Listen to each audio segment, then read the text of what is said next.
9 сынып оқушыларымен анаға құрмет, адамзаттың басты құндылығы тақырыбында сынып сағаты өткізілді. Сабақтың мақсаты оқушыларға ананың қоғамдағы отбасындағы орнын түсіндіріп, қасылана ұлағатын мысалға ала отырып, оқушыларға ананың отбасындағы және қоғамдағы орнын түсіндіру. Сабақтың басында оқушыларға жағымды психологиялық ахуал орнату мақсатында әр қайсысына гүл шоқтарын таратылды. Мен балаларға жылы лебіздер айтып, сыныпта мейірім мен жылулық атмосферасын қалыптастырып алдым. Оқушылар сабаққа дайын, көңіл күйлер көтеріңкі екенін бақылай отырып, содан кейін әр оқушы анасына арнап бір жылы лебіз сөздерін жазып, тақтадағы «Анама жылулық сыйлаймын» гүл шоғын толтырды. Осы сәтте балалар өз сезімдерін еркін жеткізіп, ананың мейірімі мен жылулығын жүрекпен ұғынды.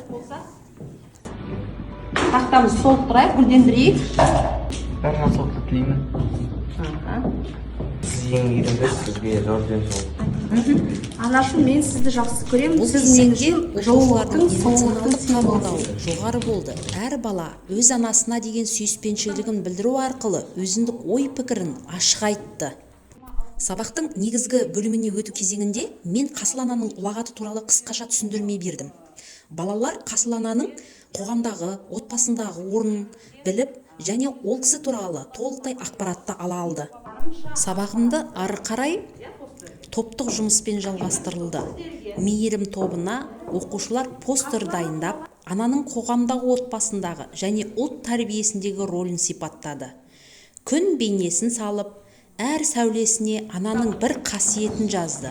Мейірім, сабыр, қамқорлық, даналық сияқты сөздер жаза отырып, топ спикері өз ойларын сенімді жеткізді. Бұл тапсырма балалардың шығармашылық қабілетін аша отырып, әр оқушы ананың қоғамдағы рөлін өз көзқарасы тұрғысында көрсете алды.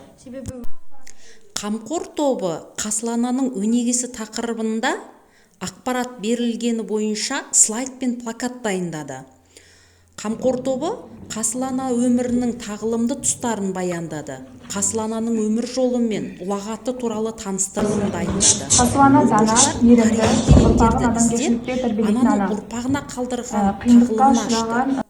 Көрермендерге ананың төзімі, қайсарлығы, елге деген адалдығының әсер еткендігін туралы айтып өтті.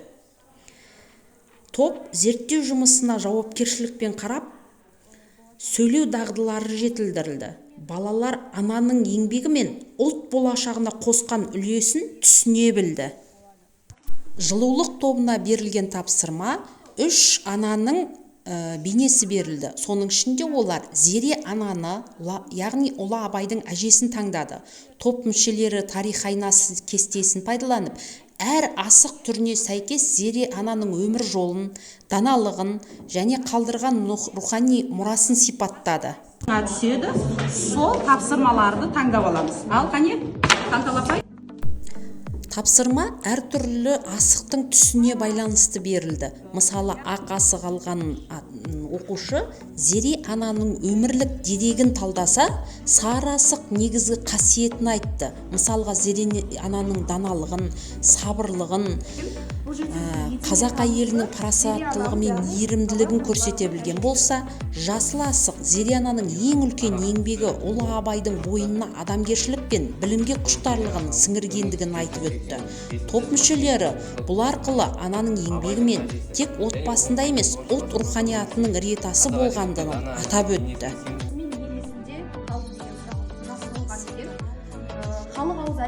Таңдағы Зере ананы қазіргі таңдағы аналармен байланыстыра отырып, бүгінгі аналарға үлгі, қазіргі аналардың баласы ұлттық рухта тәрбиелеу керек екендігіне ой қорытты.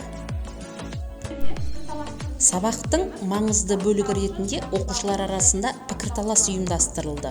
Бұл жұмыс түрі оқушылардың сыни тұрғыдан ойлауын, пікір айту мәдениеті және қоғамдық құбылыстарға көзқарасын қалыптастыруға бағыттады.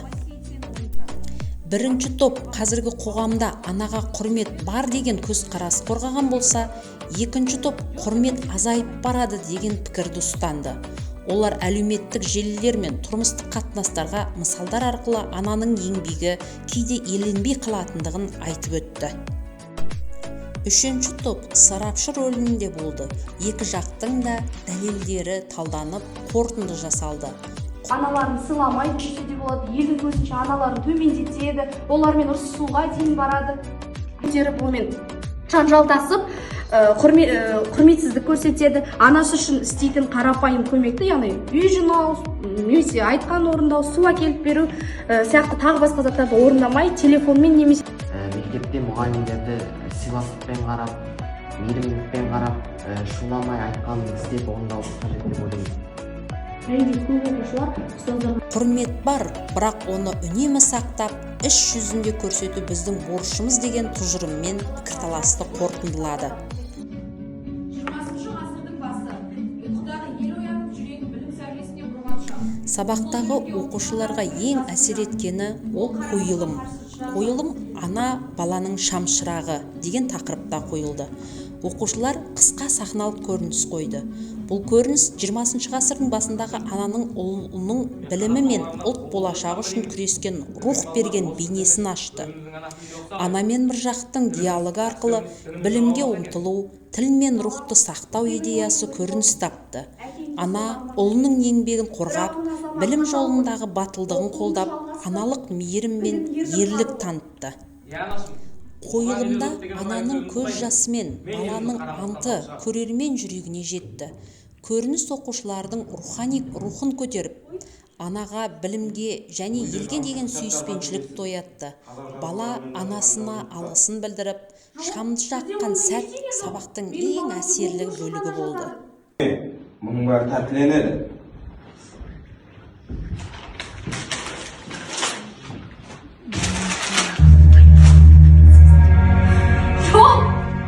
Бұл менің баламның еңбегі, бұл халықтың үні, бұл жай ғана қағаз емес, бұл үміт.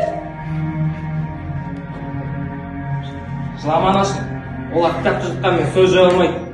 Білім оты қайта жанатын болады. Қазақ даласы гүлдейді, тілі мен рухы қайта оянады. Бұл қараңғылық мәңгілік емес. Bir күні қазақ баласы өзінің ана тілінде оқитын болады.